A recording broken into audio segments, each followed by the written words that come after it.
Hello दोस्तों, नमस्कार, good evening. आप सभी का बहुत बहुत स्वागत है। तो चलिए दोस्तों, आज की क्लास हम लोग शुरू करते हैं। आज होगा टेस्ट नंबर आपका 24। इसके पहले हम लोग 23 टेस्ट देख लिए हैं। अगर आप नहीं देखे हैं पीछे वाला तो देख लीजिएगा, काफ़ी सभी लोगों ने काफ़ी पसंद किया है। बहुत इम्पॉर्टेंट टेस्ट आपका ये है, सहायक शिक्षा विकास पदाधिकारी का ये सामान्य अध्ययन। इसमें हम लोग समान अध्ययन के सभी पोर्शन, जैसे आपका हिस्ट्री है, ज्योग्राफी है, पॉलिटी है, इकोनॉमिक्स है, उसके अलावा साइंस के भी है। आपका हिस्ट्री साइंस का है, जब आपका बायोलॉजी है, केमिस्ट्री है, फिजिक्स है, ठीक है, उससे भी संबंधित क्वेश्चन इसमें टेस्ट में लेकर के आए हैं। इसमें 50 प्रश्न है। उसके अलावा आपका लास्ट में हम लोग कुछ महत्वपूर्ण वन लाइनर भी देखते हैं, है ना। तो अभी वन लाइनर चल रहा है आपका मॉडर्न हिस्ट्री का, उसके बाद हम लोग दूसरा सेक्शन को देखेंगे, ठीक है। तो ये काफ़ी इंपॉर्टेंट है। पहले हम लोग समान अध्ययन के 50 प्रश्न और उसका हम लोग यहाँ पर कुछ डिटेल से भी समझते चलेंगे। तो सभी लोग आ जाइए जल्दी से। 9 बजे से आपकी डेली टेस्ट होती है, रात्रि में 9 बजे से, ठीक है। 50 प्रश्नों का ये काफ़ी इंपॉर्टेंट सेशन डेली का होता है। इसका PDF भी आपको नोट्स मिल जाएगा। इसके अलावा भी और भी, तो आप हमारे इस नंबर पे जुड़ सकते हैं। ये हमारा व्हाट्सएप नंबर है, जहां आपको सारे मटेरियल प्रोवाइड करा दिए जाएंगे। अभी मात्र इसमें 399 चार्ज है, तो इसी नंबर पे आपको ऑनलाइन पे करके जुड़ना होगा। उसके बाद आपको सारे मटेरियल मिल जाएंगे। चलिए दोस्तों, शुरू करते हैं आज की क्लास। सभी लोग आ जाइए, 9 बज गई है ना। 9 बजे से आपकी डेली टेस्ट होती है। बताइएगा आज का पहला सवाल का आंसर क्या होगा। पहला प्रश्न कह रहा है कि यदि कोई व्यक्ति सीढ़ी पर चढ़ता है, जी हाँ, और चढ़कर फिर उतर जाता है तो किए गए कार्य का मान क्या होगा। जी हाँ, आपने क्या किया, सीढ़ी पर चढ़ा, है ना, सीढ़ी पर चढ़ा और फिर क्या किए, सीढ़ी से उतर गए दोस्तों, है ना। सीढ़ी से चढ़े और फिर सीढ़ी से उतर गए, तो आपने कौन सा किए गए कार्य का मान क्या होगा। धनात्मक होगा, ऋणात्मक होगा, शून्य होगा, इनमें से क्या होगा। साइंस का प्रश्न है ना, थोड़ा सा दिमाग लगाइएगा। इसका आंसर क्या होगा, इसका आंसर क्या होगा। देखिए, फर्स्ट का जो आंसर होगा, ना ही ये धनात्मक होगा और ना ही ऋणात्मक होगा दोस्तों। राइट आंसर जो होगा वो होगा शून्य, है ना। ये कार्य जो यहाँ पर हुआ है, ये हुआ है आपका शून्य। ऑप्शन नंबर आपका सी हो जाएगा, ठीक है। फटाफट सभी लोग आ जाइए। वीडियो को लाइक जरूर कर दीजिएगा सभी लोग। चैनल पर नए होंगे, चैनल को सब्सक्राइब कर लेना है, ताकि आपको आने वाला वीडियो का नोटिफिकेशन आपको मिलता रहे। दूसरा प्रश्न देखिएगा, कह रहा है कि एक पारसेक निम्न में से किसके बराबर होता है दोस्तों, है ना। एक पारसेक किसके बराबर होता है, क्या होगा एक पारसेक बराबर, फटाफट बताइए, है ना। ऑप्शन आपको दिया गया है, मैं ऑप्शन नहीं पढ़ूंगा। इसका आंसर क्या होगा, मैं डायरेक्ट इसका आंसर बता रहा हूं कि एक पारसेक का जो मान होता है, याद रखिएगा, 3.08 इंटू 10⁻16 मीटर। जी हाँ दोस्तों, ये सबसे लंबा मान होता है पारसेक, है ना। दूरी मापने की सबसे बड़ी इकाई है आपका, ठीक है। 3.08 गुने 10⁻16 मीटर होता है एक पारसेक बराबर, ठीक है। आप हमें कमेंट करके बताइएगा एक प्रकाश वर्ष बराबर कितना होता है ना। एक प्रकाश वर्ष बराबर बताइएगा कितना होता है। अगला प्रश्न है आपका प्रश्न नंबर दूसरा हो गया। तीसरा नंबर बताइएगा कि निम्न में से कौन एक अदिश राशि है। बताइएगा दोस्तों, अदिश राशि कौन सी है ना। द्रव्यमान है, आयतन है, घनत्व है, या फिर चुंबकीय क्षेत्र है। अदिश राशि पूछ रहा है आपका, है ना। अदिश राशि कौन सा होगा तीसरा का। देखिए, द्रव्यमान, आयतन, घनत्व, ये सारे जो हैं, द्रव्यमान है, घनत्व है, आयतन है, ये दोस्तों आपको सदिश राशि है, ठीक है। ये सारे सदिश है, जबकि चुंबकीय जो क्षेत्र होगा ये आपका अदिश राशि है। तो यहाँ पर राइट आंसर जो हो जाएगा वो आंसर नंबर डी होगा। याद रखिएगा, ऑप्शन नंबर डी। अगला प्रश्न है, सदिश और अदिश हमेशा एग्जाम में पूछता है ना। नेक्स्ट प्रश्न है कि निम्न में से किस स्थिति में ध्वनि का वेग अधिकतम होगा। जी हाँ दोस्तों, ध्वनि का वेग जो है ये अधिकतम किस स्थिति में होगा। 25 डिग्री शुष्क वायु में, या 25 डिग्री आर्द्र वायु में, या शुष्क वायु में, या आर्द्र वायु में। 27 डिग्री। बताइए इसका आंसर क्या होगा। 4 का आंसर क्या होगा, ध्वनि का वेग अधिकतम किस में होगा। देखिए, यहाँ पर शुष्क तो कभी होगा ही नहीं, है ना। तो यहाँ पर जो आर्द्र होने वाला है वो 27 डिग्री टेम्परेचर पर, ठीक है। ऑप्शन नंबर आपका डी हो जाएगा, है ना। ऑप्शन नंबर डी हो जाएगा। अगला प्रश्न है आपका कि चुंबकीय क्षेत्र का SI मात्रक क्या होता है। बताइएगा, चुंबकीय क्षेत्र का SI मात्रक, गॉस, वेबर, टेस्ला, या कोई नहीं। क्या होगा दोस्तों, चुंबकीय क्षेत्र का SI मात्रक जो होता है वो होता है आपका टेस्ला। ऑप्शन नंबर सी हो जाएगा, ठीक है, ऑप्शन नंबर सी हो जाएगा। फटाफट सभी लोग आ जाइए, अपने दोस्तों को भी शेयर कर दीजिएगा और चैनल को सब्सक्राइब कर लीजिएगा ताकि आपको 9 बजे से नोटिफिकेशन मिल जाए, है ना। आपको 2 बार नोटिफिकेशन मिलता होगा, एक बार 8:30 बजे मिलता होगा और उसके बाद 9 बजे। 2 बार इसलिए भेजा जाता है ताकि आपको कभी होता है ना कि कुछ नेटवर्क प्रॉब्लम की वजह से नहीं जा पाता, इसलिए आपको 2 बार भेजा जाता है नोटिफिकेशन, आधा घंटा पहले और फिर 9 बजे। ठीक है, तो जो लोग चैनल सब्सक्राइब कीजिएगा उन्हीं को फिर नोटिफिकेशन मिल पाएगा। कह रहा है कि यदि किसी वस्तु को पृथ्वी से चंद्रमा पर ले जाया जाए तो उसके द्रव्यमान पर क्या प्रभाव पड़ेगा दोस्तों, बताइए। हाँ ना, पृथ्वी से अगर चंद्रमा पर कुछ ले जाया जाए किसी वस्तु को तो उसके द्रव्यमान पर क्या प्रभाव पड़ेगा, अपरिवर्तित रहेगा, बढ़ जाएगा या घट जाएगा। तो 6 का क्या होगा, 6 का जो आपका आंसर वो होगा आपका अपरिवर्तित रहेगा। ठीक है, ऑप्शन नंबर आपका ए, है ना, द्रव्यमान आपका अपरिवर्तित रहेगा। नेक्स्ट प्रश्न है आपका 7 नंबर। 7 नंबर प्रश्न देखिएगा क्या कह रहा है। 7 नंबर कह रहा है कि जब पानी में नमक मिलाया जाता है तो उसके क्वथनांक एवं गलनांक बिंदु पर क्या प्रभाव पड़ता है। जी हाँ, है ना, आप नमक में पानी मिलाइएगा तो उसके क्वथनांक और उसका जो गलनांक बिंदु है उस पर क्या प्रभाव पड़ेगा, ये बताइए दोस्तों। 7 का आंसर क्या होगा, जल्दी से बताइएगा। 7 का आंसर क्या होगा, तो इसका आंसर क्या होगा, जल्दी से बताइए। 7 का आंसर हो जाएगा आपका क्वथनांक जो है वो बढ़ेगा और गलनांक जो है वो घटेगा। जी हाँ, क्वथनांक क्या हो जाएगा, बढ़ जाएगा और गलनांक इसका घट जाएगा जब उसमें क्या मिलाइएगा, आप नमक मिलाइएगा। ठीक है, अगला प्रश्न है कि निम्न में से कौन सी घटना है जो केवल प्रकाश में होती है, ध्वनि में नहीं, बताइए दोस्तों। है ना, बहुत इंपॉर्टेंट सवाल है ना। वो कौन सी घटना है जो केवल प्रकाश में होती है, ध्वनि में नहीं होती है। व्यक्तीकरण, विवर्तन, परावर्तन या ध्रुवन। क्या होगा 8 का, सिर्फ प्रकाश में होती है, ध्वनि में नहीं होती है, वो होता है आपका ध्रुवन। ठीक है, ऑप्शन नंबर आपका हो जाएगा डी नंबर। ठीक है, चलिए अगला प्रश्न है कि स्थिर अनुपात का नियम किस वैज्ञानिक ने दिया था। स्थिर अनुपात का नियम, है ना, स्थिर अनुपात का नियम किस वैज्ञानिक ने दिया था दोस्तों। स्थिर अनुपात का नियम किस वैज्ञानिक ने दिया था। John Dalton, Rutherford, Joseph Proust या फिर कैवेंडिश। क्या होगा 9 का, तो स्थिर अनुपात का जो नियम दिया गया था वो जोसेफ प्राउस्ट के द्वारा दिया गया था। ऑप्शन नंबर हो जाएगा आपका सी नंबर, है ना, ऑप्शन नंबर हो जाएगा 9 का सी। मौसम बहुत चेंज हो रहा है, थोड़ा सा तबीयत भी आज गड़बड़ है ना, हल्का बदन दर्द बुखार है, फिर भी दवा खा करके आप लोग का क्लास हम ले रहे हैं। चलिए कोई बात नहीं है। इसका आंसर क्या होगा बताइएगा। 10 का CO2 में निम्न में से किस प्रकार का प्रसंस्करण पाया जाता है दोस्तों। CO2 में किस प्रकार का प्रसंस्करण पाया जाता है। SP, SP2, SP3 या SP4। क्या होगा 10 का, CO2 में किस प्रकार का प्रसंस्करण होता है, तो ये हो जाएगा सिर्फ SP, ऑप्शन नंबर ए। ठीक है, ऑप्शन नंबर हो जाएगा आपका ए वाला। अगला प्रश्न है आपका प्रश्न नंबर 11 नंबर। कह रहा है कि परमाणु रिएक्टर में विमंदक का कार्य करता है। जी हाँ, परमाणु रिएक्टर में दोस्तों विमंदक का कार्य कौन करता है ये बताना है। भारी जल, ग्रेफाइट, कैडमियम। बहुत बार क्वेश्चन ये पूछा गया है ना। परमाणु जो रिएक्टर होता है उसमें विमंदक का कार्य कौन करता है, तो इसमें विमंदक का जो कार्य करता है वो आपका इसमें दोस्तों भारी जल भी होता है और ग्रेफाइट, दोनों विमंदक का कार्य करता है। ऑप्शन हो जाएगा ए और बी, दोनों सही है, यानी कि आंसर नंबर डी हो जाएगा। ठीक है, आंसर नंबर हमारा डी हो जाएगा, ए और बी दोनों। अगला प्रश्न है कि निम्न में से कौन ऑक्सीकरण तथा अवकरण दोनों तरह की व्यवहार करता है दोस्तों, है ना। ऑक्सीकरण और अवकारक दोनों तरह का व्यवहार करता है, कौन करता है ये बताइएगा, है ना। दोनों तरह का व्यवहार कौन करता है, HNO3, KMNO4 या फिर HNO2। क्या होगा दोस्तों 12 का, 12 का आंसर हो जाएगा आपका HNO2, है ना, 3 नहीं, HNO2 जो है ये ऑक्सीकारक की तरह और अवकारक दोनों की तरह व्यवहार करता है। ऑप्शन नंबर आपका सी हो जाएगा।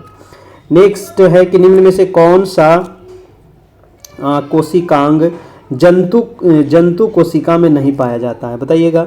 कौन सा कोशिकांग जो है ये जंतु कोशिका में नहीं पाया जाता है। तारककाय या गोल्जी का या फिर रसधानी या फिर लाइसोसोम। 13 का जो आपका आंसर हो जाएगा दोस्तों वो हो जाएगा रसधानी, ऑप्शन नंबर सी, अगला प्रश्न है आपका 14 नंबर, फटाफट आप लोग अपना अपना जवाब देते चलिएगा। कह रहा है कि कौन सा एंजाइम जो है वो वसा को वलीय अम्ल तथा ग्लिसरोल में परिवर्तित कर देता है ना। वो कौन सा एंजाइम है जो वसा को वसीय अम्ल तथा ग्लिसरोल में परिवर्तित करता है? एमाइलेज है, ट्रिप्सिन है, पेप्सिन है या लाइपेज है? क्या होगा इसका आंसर 14 का? 14 का आंसर हो जाएगा आपका लाइपेज, ऑप्शन नंबर डी। ठीक है। अगला प्रश्न है कि कॉकरोच में हृदय कोष्ठों की संख्या कितनी होती है? बहुत अच्छा प्रश्न है ना, बहुत बार पूछा गया सवाल है ये कि जो कॉकरोच होता है इसमें हृदय कोष्ठों की संख्या कितनी होती है ना? 3 है, 8 है, 11 है, 13 है। तो सबसे अधिक होता है दोस्तों इसमें 13 कोष्ठक की संख्या होती है। ठीक है, कोष्ठक की संख्या कितनी होती है कॉकरोच के हृदय में? तो 13 होती है, ऑप्शन नंबर आपका डी हो जाएगा। ठीक है, 15 का आंसर नंबर डी हो जाएगा। और अगला प्रश्न है कि रक्त बिंबाणु का जीवन काल कितना होता है? बताइएगा, रक्त बिंबाणु का जीवन काल लाइफ टाइम कितना होता है? 14 से 2 से 4 दिन, 3 से 5 दिन, 4 से 6 दिन या 10 से 12 दिन? क्या होगा? 16 का। 16 का आपका जो आंसर होने वाला है वो हो जाएगा 3 से लेकर के 5 दिन तक होता है आपका रक्त बिंबाणु का जीवन काल दोस्तों। ठीक है, ऑप्शन नंबर बी हो जाएगा। चलिए नेक्स्ट प्रश्न है कि अमीबा में किस प्रकार का अलैंगिक जनन पाया जाता है? जी हाँ, अमीबा में किस प्रकार का अलैंगिक जनन पाया जाता है? मुकुलन या फिर विखंडन या फिर कायिक जनन या फिर पुनरुद्भवन? क्या होगा 17 का? तो 17 का हो जाएगा विखंडन दोस्तों, है ना। अमीबा में किस प्रकार का अलैंगिक जनन पाया जाता है? तो विखंडन जनन पाया जाता है, ऑप्शन नंबर हो जाएगा बी नंबर। अगला सवाल की ओर चलते हैं दोस्तों। सवाल नंबर है 18, थोड़ा सा छोटा कर दे। प्रश्न कह रहा है कि हड़प्पा सभ्यता, चलिए तो ये रहा साइंस का प्रश्न, अब समाप्त होता है। अब आते हैं इतिहास में।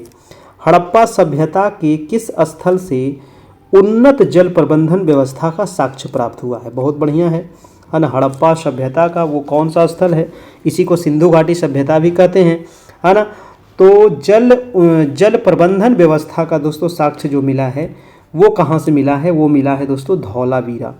ठीक है, कहाँ से मिला है? वो धौलावीरा से मिला है, आंसर हो जाएगा आपका बी नंबर।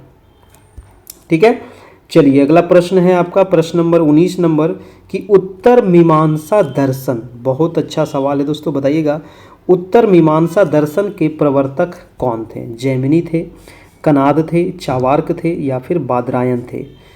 तो 19 का हो जाएगा आपका उत्तर मीमांसा के प्रवर्तक जो थे वो थे बादरायन। याद रखिएगा, बहुत बार सवाल में आया है। अगला प्रश्न है आपका 20 नंबर की हाटक। जी हाँ, हाटक जो है ये किस महाजनपद की राजधानी थी? बताइए दोस्तों, हाटक जो है ये किस महाजनपद की राजधानी थी? अस्मक की, कंबोज की, गांधार की या सूरसेन की? है ना, 16 जो महाजनपद था उसमें एक हाटक है, तो हाटक की राजधानी कहाँ थी? तो 20 का हो जाएगा कंबोज। ठीक है, आंसर नंबर बी। ठीक है, कंबोज। अगला प्रश्न है कि निम्न में से कौन एक जैव ग्रंथ नहीं है? है ना, कौन एक जैव ग्रंथ नहीं है ये बताइएगा। अचाराग सूत्र या फिर कल्प सूत्र या फिर अवदान शतक या मगवती सूत्र? क्या होगा 21 का? 21 का आंसर क्या होगा? कौन एक जैव ग्रंथ नहीं है? तो केवल हो जाएगा आपका दोस्तों 3 नंबर।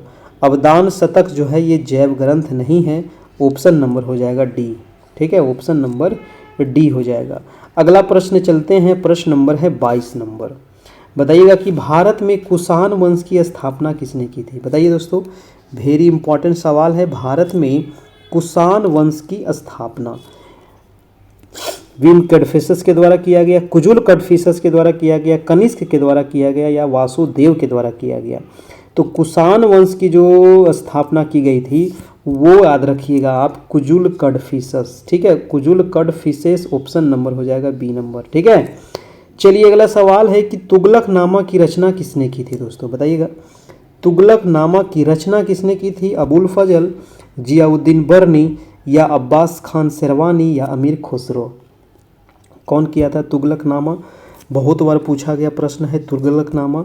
23 का क्या होगा आपका? अमीर खुसरो के द्वारा किया गया था। जी हाँ, याद रखिएगा, अमीर खुसरो तुगलकनामा की रचना। आज है कि सॉरी अगला प्रश्न है आपका 24 नंबर की, दिल्ली सल्तनत के किस शासक को गुलाम का गुलाम कहा जाता है? जी हाँ दोस्तों, बताइएगा दिल्ली सल्तनत का वो कौन सा शासक था जिसको क्या कहते हैं? गुलामों का गुलाम, है ना। गुलामों का गुलाम जो कहा जाता है वो कहा जाता है आपको इल्तुतमिश को। किसको कहा जाता है? इल्तुतमिश को कहा जाता है। ऑप्शन नंबर हो जाएगा आपका बी नंबर।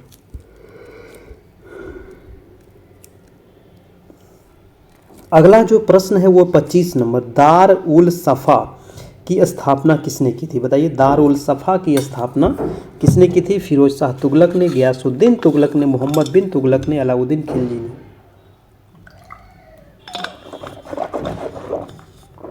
दारुल सफ़ा की स्थापना किसने की थी? क्या होगा 25 का? तो 25 का हो जाएगा फिरोज शाह तुगलक जी के द्वारा किया गया था दारुल सफ़ा। जी हाँ, फिरोज शाह तुगलक। तुगलक वंश के संस्थापक गयासुद्दीन तुगलक, याद रखिएगा। अगला प्रश्न है आपका 26 नंबर। 26 नंबर प्रश्न कह रहा है कि फारसी यात्री अब्दुल रज्जाक ने किसके शासन काल में विजयनगर की यात्रा की थी? जी हाँ, फारसी यात्री था अब्दुल रज्जाक। ये किसके शासन काल में दोस्तों विजयनगर आया था? विजयनगर की राजधानी था हम्पी, आपका ये दक्षिण भारत में पड़ता है। तो ये किसके शासन काल में आया था? ऑप्शन हो जाएगा आपका आंसर नंबर देवराय द्वितीय। जी हाँ, देवराय द्वितीय के समय ये आपको आया था विजयनगर, है ना। Option number B number. अगला प्रश्न है कि शिवाजी ने किस वर्ष छत्रपति की उपाधि धारण की थी? वेरी वेरी इंपॉर्टेंट सवाल है ना। जो हमारे शिवाजी थे ये किस वर्ष दोस्तों छत्रपति की उपाधि धारण किया था? 1665, 1666, 1674 या 1675? 27 का आपका आंसर हो जाएगा 1674 ईस्वी में, है ना। 1674 ईस्वी में इन्होंने छत्रपति की उपाधि धारण की थी। नेक्स्ट प्रश्न है कि किस पुर्तगाली गवर्नर ने दोस्तों कोचीन की जगह गोवा को पुर्तगालियों की राजधानी बनाया था? जी हाँ, बहुत अच्छा सवाल है कि वो कौन सा पुर्तगाली था। किस पुर्तगाली गवर्नर ने कोचीन कहाँ पड़ता है दोस्तों? तो ये केरल में, है ना। कोचीन की जगह गोवा को पुर्तगालियों का राजधानी बनाया था, है ना। कोचीन को छोड़ करके गोवा को बनाया था। वो कौन सा गवर्नर था? पुर्तगाली गवर्नर था। तो वो था आपका नीना डी कुन्हा, है ना। कौन था? नीना डी कुन्हा था दोस्तों। ऑप्शन नंबर सी हो जाएगा, है ना, नीना डी कुन्हा। अगला है कि अंग्रेज एवं फ्रांसीसियों के बीच, अगला प्रश्न है कि अंग्रेज एवं फ्रांसीसियों के बीच पेरिस की संधि कब हुई थी? बहुत अच्छा प्रश्न है, बताइएगा पेरिस की संधि कब हुई थी? किसके बीच हुई थी? तो अंग्रेज और फ्रांसीसी के बीच हुई थी। तो 29 का हो जाएगा आपका 1763 ईस्वी में हुई थी। ठीक है, चलिए ऑप्शन नंबर डी हो जाएगा 1763। अगले प्रश्न की ओर चलते हैं कि निम्न में से किस राजवंश ने वैष्णव धर्म को संरक्षण प्रदान किया था? जी हाँ दोस्तों, वो कौन सा राजवंश था जो वैष्णव धर्म को संरक्षण प्रदान किया था? मौर्य वंश, कुषाण वंश, गुप्त वंश या शिशुनाग वंश? तो वैष्णव धर्म को संरक्षण देने वाले जो थे वो थे आपके गुप्त वंश। कौन थे? गुप्त वंश थे। ऑप्शन नंबर हो जाएगा आपका सी नंबर। ठीक है, गुप्त वंश। अगला सवाल है आपका कि सन्यासी आंदोलन से संबंधित कौन एक नेता नहीं था? बताइए दोस्तों, सन्यासी आंदोलन, है ना, सन्यासी आंदोलन से संबंधित कौन नहीं था? है ना, भवानी पाठक, देवी चौधरानी या शंकर सिंह या मंजर शाह? क्या होगा 31 का? 31 का जो आंसर हो जाएगा वो हो जाएगा कौन नहीं था। देखिए इसमें पहले जान लीजिए कि कौन कौन था दोस्तों सन्यासी आंदोलन से। तो भवानी पाठक इसमें थे, देवी चौधरानी भी थी, मंजर शाह भी थे, शंकर सिंह इसमें नहीं थे। तो ये हमारा आंसर हो जाएगा आंसर नंबर सी नंबर। ठीक है, आंसर नंबर सी हो जाएगा। अगला प्रश्न है कि निम्न में से किस भारतीय राज्य की सीमा म्यांमार से नहीं लगती है? चलिए अब आ गया ज्योग्राफी का प्रश्न, आपका यहाँ पर हिस्ट्री समाप्त होता है। तो बताइएगा दोस्तों कौन सा भारतीय राज्य है जिसकी सीमा म्यांमार से नहीं लगती? अब देखिए म्यांमार किधर है ना। म्यांमार को अगर आप देखिएगा तो मैं इसको देखो थोड़ा सा फिगर से आपको बता देता हूँ कि म्यांमार से कौन कौन राज्य नहीं लगती है और कौन कौन राज्य लगती है। ठीक है, ये हमारा भारत हो गया। ये दोस्तों आपका म्यांमार है ना। ये है दोस्तों आपका म्यांमार। म्यांमार से दोस्तों 4 राज्य की सीमा लगती है। कौन कौन? तो सबसे ऊपर है अरुणाचल प्रदेश, उसके नीचे है नागालैंड, उसके नीचे है मणिपुर, उसके नीचे है मिजोरम। तो 4 राज्य की सीमा लगती है किससे? तो म्यांमार से। ठीक है, अब देखिए अरुणाचल प्रदेश तो यहाँ पर है और नागालैंड भी है, मिजोरम भी है। यहाँ पर देखिए त्रिपुरा दे दिया है ना। ऑप्शन नंबर सी में त्रिपुरा दे दिया है और त्रिपुरा जो है वो म्यांमार से नहीं लगता है। तो हमारा आंसर हो जाएगा त्रिपुरा। ठीक है। त्रिपुरा जो है दोस्तों ये बांग्लादेश से लगता है ना। बांग्लादेश से कितने राज्य की सीमा लगती है, तो बांग्लादेश से 5 राज्य की सीमा लगती है, याद रखिएगा, बांग्लादेश से 5 गो लगती है ना। सबसे अधिक जो लंबी सीमा है वो बांग्लादेश के साथ ही है भारत की, 4096 किलोमीटर है, याद रखना है। चलिए अगला प्रश्न है कि गॉडविन ऑस्टिन पर्वत शिखर किस पर्वत श्रेणी में स्थित है। बहुत बढ़िया सवाल है, गॉडविन ऑस्टिन।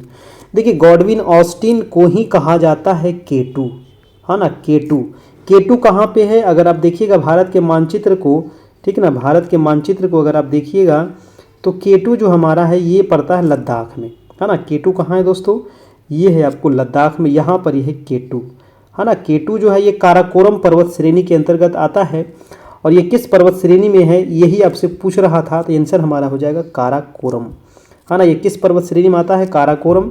देखिए पर्वत श्रेणियां है, काराकोरम है, लद्दाख है, जास्कर है, पीर पंजाल है, ये 4 श्रेणी आप याद रखिएगा, है ना। काराकोरम सबसे ऊपर है, उसके बाद लद्दाख है, उसके बाद जास्कर है, उसके बाद पीर पंजाल है। ये 4 श्रेणी आपको हमेशा एग्जाम में पूछा जाता है, तो ये काराकोरम में पड़ता है दोस्तों आपका K2 की ऊंचाई आप याद रखिएगा 8611 मीटर, है ना। K2 कहाँ है, तो K2 है आपको लद्दाख में, ठीक है। K2 कहाँ है, लद्दाख में है, और ये भारत की सबसे ऊंची चोटी है ना, ये भारत की सबसे ऊंची चोटी है, याद रखिएगा। अगर कहे कि भारत में हिमालय की सबसे ऊंची चोटी कौन सी है, तो क्या हो जाएगा, कंचनजंगा। भारत में हिमालय की सबसे ऊंची चोटी जो है वो है सिक्किम में कंचनजंगा है, याद रखना है। अगला प्रश्न है कि तवा किस नदी की सहायक नदी है दोस्तों, बताइएगा, है ना। अगला प्रश्न है कि तवा नदी जो है वो किस नदी की सहायक नदी है। सहायक नदी किसको कहते हैं दोस्तों, जैसे कि कोई बड़ी नदी बह रही है, इसमें छोटी छोटी नदियां आकर के मिल जाती है, तो इस छोटी नदी को ही कहा जाता है सहायक नदी बड़ी नदी की, है ना। तो तवा जो है ये किसकी सहायक नदी है, 34 का हो जाएगा आपका नर्मदा नदी, ठीक है। नर्मदा नदी की सहायक नदी है आपको तवा नदी, ठीक है, याद रखिएगा। आंसर हो जाएगा हमारा आंसर नंबर सी, नर्मदा नदी। नर्मदा नदी कहाँ से निकलती है, तो अगर आप देखिएगा भारत का मानचित्र, तो मैं छोटा सा ये भारत का मानचित्र बता करके दिखाता हूँ। देखिए यहाँ पर दोस्तों अमरकंटक है ना, कहाँ से निकलती है, तो ये मध्य प्रदेश में एक जगह है अमरकंटक, ठीक है। कहाँ है, अमरकंटक, तो अमरकंटक से ही निकलती है आपको नर्मदा नदी। और ये नर्मदा नदी जो है ना, ये प्रायद्वीपीय भारत की, है ना, पश्चिम की दिशा में बहने वाली सबसे लंबी नदी है, ठीक है। और अगर पूरे भारत की भी कहा जाए तो पूरे भारत में भी दोस्तों ये सबसे लंबी माना जाता है पश्चिम में बहने वाली, क्योंकि इधर है आपका पूर्व, इधर है आपको पश्चिम, है ना। नर्मदा नदी याद रखिएगा, ये भ्रंश घाटी से होकर के बहती है, किस घाटी से, भ्रंश घाटी से। और ये दोस्तों आपका डेल्टा का निर्माण नहीं करती है, तो ये ज्वारनद मुख का निर्माण करती है, ज्वारनद मुख का ये निर्माण करती है, ठीक है, याद रखिएगा। ये अरब सागर में जाकर के खंभात के खाड़ी के पास गिर जाती है ना। उसके साथ साथ देखिए तापी नदी भी आपको पश्चिम दिशा में ही बहती है ना, तापी नदी भी आपको पश्चिम दिशा में ही बहती है, दोनों नर्मदा और तापी, है ना, ये दोनों नदियां क्या है, पश्चिम दिशा में बहती है। चलिए अगला प्रश्न है कि उत्तर पूर्वी मानसून से सबसे अधिक वर्षा किस राज्य में होती है। देखिए भारत में जो मानसून आता है ना, वो मानसून है आपको दक्षिण पश्चिम मानसून है, ठीक है। भारत में जो मानसून आता है, हमसे क्वेश्चन पूछ रहा है क्या, उत्तर पूर्वी मानसून। उत्तर पूर्वी मानसून के मतलब हो गया दोस्तों लौटते हुए मानसून। उत्तर पूर्वी मानसून का मतलब क्या हुआ, लौटते हुए मानसून, है ना। लौटते हुए मानसून से जो वर्षा होती है वो सबसे अधिक भारत में तमिलनाडु में होती है। चलिए इसको थोड़ा सा समझ लीजिए, है ना। जैसे कि हमारा ये भारत है, एक मिनट, जैसे कि ये हमारा भारत है, ठीक है, भारत है दोस्तों, लौटते हुए मानसून से उत्तर पूर्व, यानी कि यहाँ से मानसून आता है ना, नॉर्थ ईस्ट में जो राज्य है यहाँ से मानसून आता है, ठीक है। कब आता है, तो ये आता है दोस्तों अक्टूबर में, ठीक है, अक्टूबर नवंबर में, है ना, लौटते हुए मानसून से, ठीक है, जब मानसून लौटता है। तो ये तो आता है शुष्क से, है ना, मतलब कि सूखा क्षेत्र से, नॉर्थ ईस्ट से, लेकिन यहाँ पर पड़ जाता है बीच में बंगाल की खाड़ी, है ना, बंगाल की खाड़ी आ जाती है, और जब ये मानसून आती है तो यहाँ से बंगाल की खाड़ी से नमी चुरा लेती है, और ये जो पूर्वी घाट पर्वत है हमारा, तो पूर्वी घाट पर्वत ये तमिलनाडु का जो तट है, कोरोमंडल तट, इससे टकराती है, और दोस्तों तमिलनाडु में झमाझम बारिश करती है ना। तो ये हमारा आंसर क्या हो जाएगा, तमिलनाडु, ठीक है, याद रखिएगा, तमिलनाडु हमारा आंसर हो जाएगा उत्तर पूर्वी मानसून से सबसे अधिक वर्षा। अब ये वर्षा कब होती है, तो ये वर्षा होती है जाड़े के दिन में, है ना, जाड़े के दिनों में ये वर्षा होती है। अगला है कि मेटूर परियोजना किस नदी पर है दोस्तों, है ना। मेटूर परियोजना कभी कभी पूछ लेगा, कभी मेटूर बांध पूछ लेगा, है ना। तो मेटूर परियोजना किस नदी पर है या फिर किस बांध किस नदी पर है दोस्तों, मेटूर बांध, तो इसका आंसर हो जाएगा आपका कावेरी नदी पर, है ना। कावेरी नदी पर है आपको मेटूर परियोजना। कावेरी नदी कहाँ से निकलती है दोस्तों, तो ये है देखिए आपका कर्नाटक, है ना। ये कौन सा राज्य है, ये है आपका कर्नाटक। और कर्नाटक में ये वो पहाड़ी है, इसका नाम है कुर्ग। क्या नाम है, कुर्ग, या फिर इसी को कहते हैं ब्रह्मगिरी, है ना, इसी को कहते हैं ब्रह्मगिरी। ठीक है, तो कुर्ग या ब्रह्मगिरी से ये निकलती है ना, ये कावेरी नदी।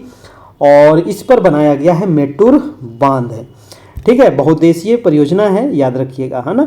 और ये फिर बंगाल के खाड़ी में जाकर के गिर जाती है। चलिए अगला प्रश्न है कि तातीपाका तेल परिशोधनशाला किस राज्य में है। गजब का भाई, तातीपाका, गजब का नाम है। तातीपाका तेल परिशोधन ये शाला है, ये किस राज्य में है, तो याद रखिएगा ये है आपका आंध्र प्रदेश में, है ना। ये साउथ का नाम है, थोड़ा सा टेढ़ा है ना। तातीपाका तेल परिशोधनशाला है आंध्र प्रदेश में। आंध्र प्रदेश से अलग हुआ था तेलंगाना कब, तो 2 जून 2014 को, है ना, याद रखिएगा 2 जून 2014 को। अगला प्रश्न है कि 2011 के जनगणना के अनुसार, देखिए अभी आप लोग को 2011 का ही जनगणना एग्जाम में पूछेगा, क्योंकि 11 के बाद कोई जनगणना नहीं हुआ है। ठीक है, तो 2011 का जनगणना आप बढ़िया तरीके से पढ़ लीजिएगा। वैसे मैं हर एक सेट में जनगणना से संबंधित क्वेश्चन लेकर के आता हूं, और जनगणना से हम अलग एक वीडियो भी बना देंगे, क्योंकि जनगणना से आपको दोस्तों 2 से 3 सवाल एग्जाम में 100% रहेगा। ठीक है, खास करके बिहार से और पूरा इंडिया से। ठीक है, वो पूरा याद रखिएगा। 2011 की जनगणना के अनुसार भारत में सबसे अधिक शहरी जनसंख्या किस राज्य में है ना। सबसे शहरी जनसंख्या कहाँ है ये पूछ रहा है, तो सबसे अधिक शहरी जनसंख्या है वो है महाराष्ट्र में। ठीक है, महाराष्ट्र में सबसे अधिक शहरी जनसंख्या है। अगला है कि भारत का सबसे बड़ा जैव मंडल आरक्षित क्षेत्र, तो सबसे बड़ा जैव मंडल आरक्षित क्षेत्र कहाँ है, सुंदरवन है, मन्नार की खाड़ी है, कच्छ का रण है, या कोल्ड डेजर्ट है। क्या होगा 39 का। देखिए सुंदरवन जो है ना, ये है आपको गंगा और ब्रह्मपुत्र नदी जो है इसके मिलने से जो डेल्टा का निर्माण होता है मुहाना के पास, वो है सुंदरवन। मन्नार की खाड़ी जो है दोस्तों, ये है आपको तमिलनाडु के पास आपको देखने को मिलेगा। कच्छ की खाड़ी, कच्छ का रण जो है दोस्तों, ये है गुजरात में। ये हमारा सबसे बड़ा जैव मंडल आरक्षित क्षेत्र है कच्छ वाला। ठीक है, आंसर हो जाएगा हमारा सी, है ना। कच्छ का जो रण है ये सबसे बड़ा जैव मंडल आरक्षित क्षेत्र है। ठीक है, ये गुजरात में पड़ता है, याद रखिएगा। अगला प्रश्न है आपका 40 नंबर। वीडियो को लाइक कर दीजिएगा सभी लोग अगर वीडियो अच्छा लग रहा हो, है ना, और बताइएगा कि ये कैसा लग रहा है, और अपने दोस्तों को शेयर कर दीजिएगा दोस्तों। प्लीज़ आपसे इतना ही रिक्वेस्ट है। कह रहा है कि भारतीय संविधान में संशोधन की शक्ति एवं प्रक्रिया का वर्णन किस अनुच्छेद में है ना। भारतीय संविधान में संशोधन की शक्ति और एवं प्रक्रिया का जो वर्णन है ये किस अनुच्छेद में है। वेरी वेरी इंपॉर्टेंट सवाल है। क्या होगा इसका आंसर, 40 का आंसर हो जाएगा अनुच्छेद 368। जी हाँ, इसका आंसर हो जाएगा अनुच्छेद 368, और ये भाग 20 में है। याद रखना है ये भाग कितने में है, ये भाग 20 में है। और दोस्तों ये संविधान में संशोधन की जो प्रक्रिया है ये साउथ अफ्रीका से लिया गया है। कहाँ से लिया गया भाई साहब, साउथ अफ्रीका से। दिन प्रतिदिन इसमें बदलाव होते रहता है ना, याद रखिएगा। अगला प्रश्न है आपका 41 नंबर। कह रहा है कि 41 नंबर सवाल है कि किसी राज्य में राष्ट्रपति शासन की घोषणा को मंजूरी देने वाला प्रस्ताव संसद के दोनों सदनों द्वारा निम्न में से किस बहुमत द्वारा पारित किया जाता है। जी हाँ, अगर राष्ट्रपति शासन घोषणा करना है, ठीक है, किस राज्य में, तो संसद के दोनों सदनों द्वारा किस बहुमत द्वारा पारित होना चाहिए। साधारण बहुमत, पूर्ण बहुमत, या विशेष बहुमत, या प्रभावी बहुमत। क्या होगा 41 का जो आंसर हो जाएगा वो हो जाएगा साधारण बहुमत से इसको पास होना चाहिए। ऑप्शन नंबर आपका ए हो जाएगा। ठीक है, अगला प्रश्न है कि मंत्री नियुक्ति किए जाने के संबंध में क्या सही नहीं है, बताइए। मंत्री नियुक्त किए जाने के संबंध में कौन सा सही नहीं है। जो लोकसभा का सदस्य नहीं है मंत्री नहीं बन सकता, राज्यसभा का सदस्य मंत्री बन सकता है, लोकसभा का सदस्य मंत्री बन सकता है, संसद का सदस्य मंत्री बन सकता है। तो मंत्री नियुक्त किए जाने के संबंध में कौन सा सही नहीं है ये बताइएगा। इसका आंसर क्या होगा, नहीं वाला पूछ रहा है दोस्तों, तो 42 का हो जाएगा। जो लोकसभा का सदस्य नहीं है मंत्री नहीं बन सकता। ऐसा नहीं है, हाँ ना, लोकसभा का सदस्य नहीं है फिर भी वो मंत्री बन सकता है, यानी कि ऑप्शन नंबर ए हमारा गलत है, बाकी हमारा सही है। ठीक है, तो ऑप्शन नंबर ए यहाँ पर आंसर हो जाएगा। जो सही नहीं है वो हमसे पूछ रहा था, तो आंसर नंबर ए हो जाएगा ना। लोकसभा का सदस्य होने की ज़रूरत नहीं है, अगर नहीं है फिर भी उसको मंत्री बनाया जा सकता है, ऐसा रूल है। ठीक है ना, तो आंसर हो जाएगा ए नंबर। अगला प्रश्न देखिएगा 43 नंबर, कह रहा है कि निम्नलिखित में से कौन सुमेलित नहीं है। यहाँ भी देखिए नहीं वाला पूछ दिया, है ना, नहीं वाला पूछ देता भाई साहब बहुत थोड़ा सा कठिन हो जाता है, इसीलिए इसको थोड़ा सा ध्यान से देखिएगा। कह रहा है कि निर्वाचन भाग 15 में है, आपातकालीन उपबंध भाग 18 में है, संविधान संशोधन भाग 21 में है, अनुसूचित एवं जनजाति क्षेत्र भाग 10 में है। अभी आपको क्या बताए थे, है ना, इसका आंसर देखिए अभी मैंने जस्ट बताया हूँ कि संविधान में जो संशोधन है, संविधान में जो संशोधन की प्रक्रिया है, अभी बताए थे कि भाग कितने में है भाई साहब, अभी बताए कि भाग 20 में है कि नहीं, अभी न बताए भाग 20 में है, तो ये वाला हमारा क्या है, गलत है। बाकी जो यहाँ पर ऑप्शन है वो सही है, यानी कि याद रखिएगा निर्वाचन जो है भाग 15 में है। आपातकाल भारत में 3 प्रकार के हैं, 352 है ना, 356 और 360 है। राष्ट्रीय आपात, राष्ट्रपति शासन और वित्तीय आपात, ये भाग 18 में है। संशोधन जो है दोस्तों ये भाग 20 में है, ये गलत दिया हुआ था, आंसर हो जाएगा सी नंबर। और अनुसूचित एवं जनजाति क्षेत्र जो है ये भाग 10 में है। ठीक है, अगला प्रश्न है आपका प्रश्न नंबर 44 नंबर। 44 कह रहा है कि नियंत्रक एवं महालेखा परीक्षक, जिसको कहते हैं CAG, CAG, controller and auditor general, CAG, है ना, तो नियंत्रक महालेखा परीक्षक अपनी लेखा परीक्षण रिपोर्ट जो है वो किसे सौंपती है, किसे सौंपती है, लोकसभा लोक लेखा समिति को, संसद को, राष्ट्रपति को या लोकसभा के अध्यक्ष को। तो ये जो सौंपती है दोस्तों ये है हमारे महामहिम राष्ट्रपति महोदय। जी हाँ, अभी राष्ट्रपति हैं द्रौपदी मुर्मू, है ना, तो याद रखिएगा नियंत्रक एवं महालेखा परीक्षक जो है ये अपना जो लेखा परीक्षक है ये राष्ट्रपति को सौंपेंगे। अगला प्रश्न है आपका 45 नंबर। 45 कह रहा है कि पंचायतों को संवैधानिक आधार प्रदान करने की सिफारिश सर्वप्रथम किस समिति ने की थी। पंचायतों को संवैधानिक आधार प्रदान करने की सिफारिश सर्वप्रथम किस समिति ने की थी, ये बताइएगा। 45 का हो जाएगा लक्ष्मीमल सिंघवी समिति। जी हाँ दोस्तों, इसका जो राइट आंसर हो जाएगा वो हो जाएगा लक्ष्मीमल सिंघवी समिति। चलिए अगला प्रश्न देखते हैं, आपका प्रश्न नंबर है 46 नंबर। और देखिए आपको व्हाट्सएप नंबर दिया गया है जहां से आप हमारे ग्रुप में जुड़ सकते हैं, और यहां पर आपको पूरे PDF नोट से सभी मिल जाएगा। जब तक आपकी एग्ज़ाम होगी तब तक आपकी तैयारी चलते रहेगी। मात्र इसमें अभी 399 चार्ज है, तो इसी नंबर पे आपको ऑनलाइन पे करके जुड़ना होगा, है ना, फ़ोन पे, गूगल पे, किसी भी माध्यम से पे करके। चलिए अगला प्रश्न है 46 नंबर। और लास्ट में दोस्तों आपको 1 लाइनर भी आज करवाएंगे, काफ़ी इंपॉर्टेंट है। पिछले देखिए कल भी हम करवाए थे पूरे कांग्रेस से संबंधित सारा सवाल आपका, ठीक है, तो आज कुछ अलग हम लेकर के आए हैं, उसको जरूर आप देखिएगा। प्रश्न है 46 नंबर की ग्राम पंचायत की बैठक का आयोजन किया जाना अनिवार्य है। जी हाँ, तो ग्राम पंचायत का जो बैठक होता है ये जो होता है दोस्तों ये 2 माह में कम से कम एक बार करना जरूरी होता है। ठीक है, आंसर हो जाएगा ए नंबर। मैं डायरेक्ट आंसर बता देता हूँ, है ना, 2 माह में कम से कम एक बार होना जरूरी है ग्राम पंचायत की बैठक, याद रखिएगा, ध्यान रखिएगा।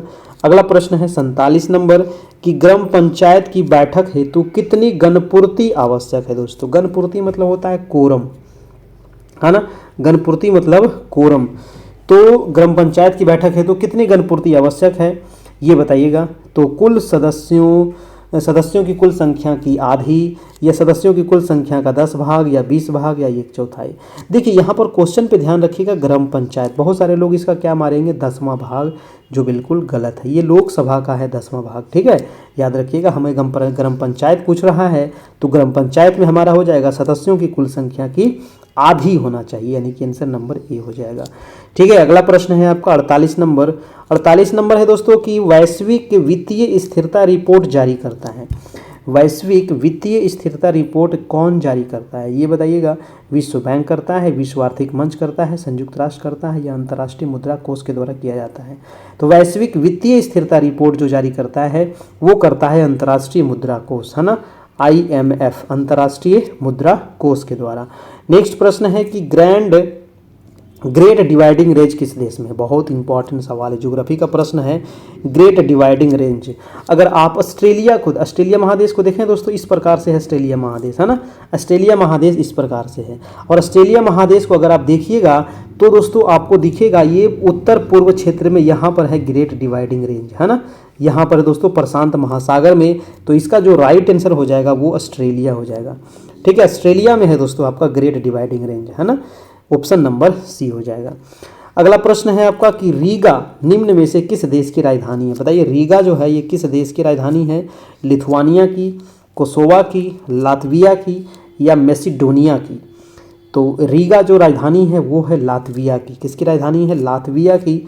ऑप्शन नंबर आपका सी हो जाएगा। ठीक है, तो ये रहा 50 प्रश्न। अब कुछ वन लाइनर महत्वपूर्ण हम देखने वाले हैं, आप लोग अभी भागिएगा नहीं, है ना। एक तो बहुत कम लोग जुड़ते हैं, ग्रुप में इतने सारे लोग जुड़े हुए हैं, है ना, लेकिन दोस्तों क्लास में पता नहीं क्यों नहीं आते हैं। ठीक है, तो मैं तो यही कहूँगा कि जो लोग कम से कम देखते हैं ना, रेगुलर आप देखते रहिए।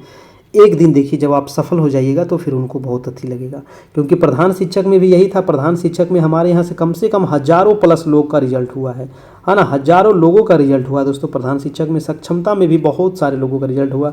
BPSC TRE 1 2 में बहुत सारे लोगों का रिजल्ट हुआ। ठीक है, निरंतर आपकी क्लास चल रही है, बस आप इसको देखते चलिए और जितना आपको करवाते हैं बस उतना करते चलिए। ठीक है, चलिए, थोड़ा सा आपको लगेगा, लेकिन थोड़ा सा मेहनत करने के बाद सब सही हो जाएगा। अब देखिए यहाँ पर कुछ है प्रमुख सामाजिक सुधार अधिनियम, है ना। ये एग्जाम में पूछा जाता है, जैसे कि शारदा एक्ट जो है ना। ये शारदा एक्ट किस वर्ष आया था? तो 1930 में, और उस समय गवर्नर जनरल कौन थे? तो लॉर्ड इरविन, है ना। शारदा एक्ट, जी हाँ। उसके बाद जो एक्ट था, अधिनियम था, वो था एज ऑफ कंसेंट एक्ट। ये 1891 में आया था लैंसडाउन के लिए। इस सामाजिक सुधार, ये सब अधिनियम था आपका, जैसे शारदा एक्ट सामाजिक सुधार था। नेटिव मैरिज एक्ट जो था 1872 में आया था, और ये किसके शासनकाल में आया था? नॉर्थ बुक के शासनकाल में आया था। अगला था हिंदू विधवा पुनर्विवाह, ये बहुत इंपॉर्टेंट है। हिंदू विधवा पुनर्विवाह है, ये 1856 में दोस्तों आया था, और ये लॉर्ड कैनिंग के समय आया था। ये बहुत इंपॉर्टेंट है। शारदा एक्ट बहुत इंपॉर्टेंट है, याद रखिएगा। सती प्रथा प्रतिबंध बहुत इंपॉर्टेंट है, 1829 में लॉर्ड बेंटिक के शासनकाल में हुआ था ना, लॉर्ड विलियम बेंटिक के शासनकाल में। ठीक है, शिशु वध प्रतिबंध लगाया गया था 1802 में, लॉर्ड वेलेस्ली उस समय थे आपके। ठीक है, गवर्नर जनरल, है ना। तो ये कुछ महत्वपूर्ण है। हिंदू विधवा याद रखिएगा, सती प्रथा वाला याद रखना है, और शिशु वध वाला याद रखना है, और शारदा याद रखना है। ये 4-5 काफ़ी इंपॉर्टेंट है। इसके अलावे कुछ यहाँ पर महत्वपूर्ण पुस्तकें, चलिए मैं आप लोग को दिखा दूँ, है ना। कुछ महत्वपूर्ण पुस्तक है, पत्रिका है, और उसके लेखक संपादक कौन है। हमेशा एग्जाम में दोस्तों ये चीज़ पूछा जाता है। तो चलिए आज सारा निचोड़ यहाँ पर रख देते हैं। जो महत्वपूर्ण पुस्तक है, कुछ पत्रिकाएं हैं, उसके लेखक कौन है और संपादक कौन है ना, एक जगह। जैसे माई ट्रूथ के जो हो जाएंगे वो हो जाएंगे Indira Gandhi. My experiment with truth हो जाएंगे Mahatma Gandhi. My experiment with untruth हो जाएंगे दोस्तों माइकल एंडरसन। तो यही कन्फ्यूजन हो जाता है, कभी कभी ट्रूथ दे देता है महात्मा गांधी, कभी दे देगा अनट्रूथ, तो आप सीधा महात्मा गांधी मारिएगा, हो जाएगा गलत, है ना, माइकल एंडरसन हो जाएगा। India divided, very very important ये पुस्तक है, doctor Rajendra Prasad. A man who divided India दोस्तों Rafiq Zakaria. A passage to India, very important, EM Forster, है ना, वेरी इंपॉर्टेंट है। अगला प्रश्न है कि life divine Arvind Ghosh, very very important. Divine life Shivanand, ये भी बहुत इंपॉर्टेंट है। कभी कभी लाइफ डिवाइन पूछेगा, कभी डिवाइन लाइफ पूछेगा, बस इसका अपोजिट है, याद रखिएगा। ये शिवानंद का है, ये अरविंद घोष का है। Discovery of India, very important, Jawaharlal Nehru ji. Rediscovery of India, Meghnad Desai. देखिए कन्फ्यूजन वाला चीज़ है, सब एक जगह दे दिया गया है ना। Discovery of India Jawaharlal Nehru, और rediscovery of India Meghnad Desai. Bharat Bharati बहुत इंपॉर्टेंट है, मैथिली शरण गुप्त का है। और भारत दुर्दशा जो है ये भारतेंदु हरिश्चंद्र का है। इसमें कभी बहुत कन्फ्यूजन होते हैं, इसलिए सबको हम एक जगह रख दिए हैं। विनय पत्रिका जो है गोस्वामी तुलसीदास का है। स्पीड पोस्ट, वेरी इंपॉर्टेंट, शोभा डे का है। हितोपदेश बहुत इंपॉर्टेंट, नारायण पंडित का है। तमस जो है दोस्तों ये भीष्म साहनी का है। मिलिंद पन्हो बहुत इंपॉर्टेंट है, ये नागसेन का है। काव्य मीमांसा भी बहुत इंपॉर्टेंट है, ये राजशेखर का है।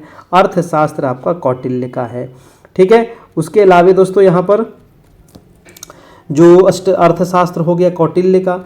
उसके अलावा देखिए अष्टाध्यायी पाणिनि का है, मुद्रा राक्षस विशाखा दत्त का है, पंचतंत्र विष्णु शर्मा, गीत गोविंद जयदेव, अभ्युदय मदन मोहन मालवीय, इंडिपेंडेंट मोतीलाल नेहरू, सारे इंपॉर्टेंट है दोस्तों। एक बार इसको जरूर रट लीजिएगा, ये पीडीएफ आपको मिल जाएगा, है ना। हमदर्द कॉमरेड जो है ये मोहम्मद अली जिन्ना का है। बंदी जीवन जो है ये सचिंद्रनाथ सन्याल का है। ए नेशन इन मेकिंग जो है सुरेंद्र बनर्जी का है।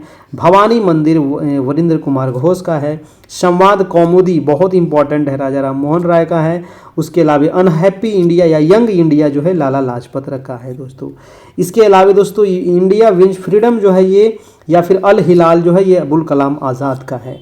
इंडिया फॉर इंडियंस जो है ये चित्तरंजन दास का है। नील दर्पण दीनबंधु मित्र का है। यहाँ से ना एक क्वेश्चन एग्जाम में जरूर पूछता है। उसके अलावा दोस्तों सोजे वतन या फिर कर्मभूमि प्रेमचंद का है। इंडियन स्ट्रगल दोस्तों सुभाष चंद्र बोस का है। कौन और कैसे अछूत शूद्रों की खोज ये अंबेडकर जी का है। प्री हिंदुस्तान ये तारकनाथ दास का है। उसके अलावा कॉमन विद या फिर न्यू इंडिया एनी बेसेंट का है। तो ये कुछ महत्वपूर्ण जो है पुस्तकें और पत्रिकाएं थी, आप इसको जरूर पढ़िएगा, है ना। एक दो बार इसको देख लीजिएगा, ये पूरा आपको दिमाग में सेट हो जाएगा। यहाँ से एक आध क्वेश्चन एग्जाम में जरूर आपको पूछेगा। तो ये रहा आज का टेस्ट। कैसा लगा सहायक शिक्षा विकास पदाधिकारी का टेस्ट नंबर ये 24 था। डेली आपकी जो टेस्ट होती है वो रात में 9 बजे से होती है, ठीक है। सारे सब्जेक्ट का टेस्ट यहाँ पर चल रहा है। पीडीएफ नोट्स भी आपको मिल जाएगा। मात्र भी 399 का इसमें चार्ज है, कोई मंथली चार्ज नहीं है। ये नंबर है जहाँ से आप पे करके जुड़ सकते हैं, ठीक है। चलिए तो आज इतना ही रहने देते हैं, फिर हम लोग मिलेंगे कल, है ना, इसी समय इसी चैनल पर। तब तक के लिए आप लोग अच्छे से देखते रहिए और तैयारी करते रहिए। अभी से तैयारी कीजिएगा तभी जा कर के होगा, है ना। आप जब वैकेंसी आ जाएगी और उस समय तैयारी करने से फिर कोई फ़ायदा नहीं है ना। अभी से लगे रहिए, थोड़ा थोड़ा करके, 1-1 घंटा 2-2 घंटा करके, ज़्यादा टाइम नहीं बर्बाद करिए, है ना। 1 घंटा भी टाइम निकालते हैं तो काफ़ी, इसीलिए आपका ज़्यादा देर क्लास नहीं लेते हैं। आधा घंटा, पौन घंटा, 1 घंटे का आपकी क्लास होती है। बस इतना ही आप रिवीजन करते चलिए, काफ़ी है ना। धीरे धीरे आपका सारा स्टोर हो जाएगा। देखिएगा एक दिन काफ़ी अच्छा हो जाएगा आपका, ठीक है। चलिए, थैंक यू, गुड नाइट।